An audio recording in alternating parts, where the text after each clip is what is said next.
এখানে ওয়েট করবো তোমার জন্য। আচ্ছা, আমি তোমার সাথে কালকে ডিটেলসে কথা বলবো, এখন বাড়িতে যাই। সত্যি? হ্যাঁ সত্যি।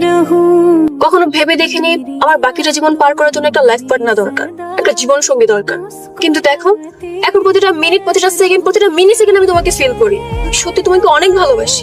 আই লাভ ইউ হিমেল। এই কথাটা বলতে না তুমি অনেক দেরি করে ফেলেছো। সময়ের বৃষ্টি না অনেক মধুর হয়, কিন্তু অসময়ের বৃষ্টি বেদনা বয়ে আনে। তোমাকে ভালোবেসে এতটাই অন্ধ হয়ে গেছিলাম যে আমি আমার বাবার কথাটা ভুলে গেছি। আমার বাবা খবরে মাটিটা বন্ধ দিতে পারে, তুমি তারপরে বলছো তোমাকে ভালোবাসতে। আমি কিভাবে তোমাকে ভালোবাসবো? আজকের পর থেকে তুমি আলাদা আর আমি আলাদা।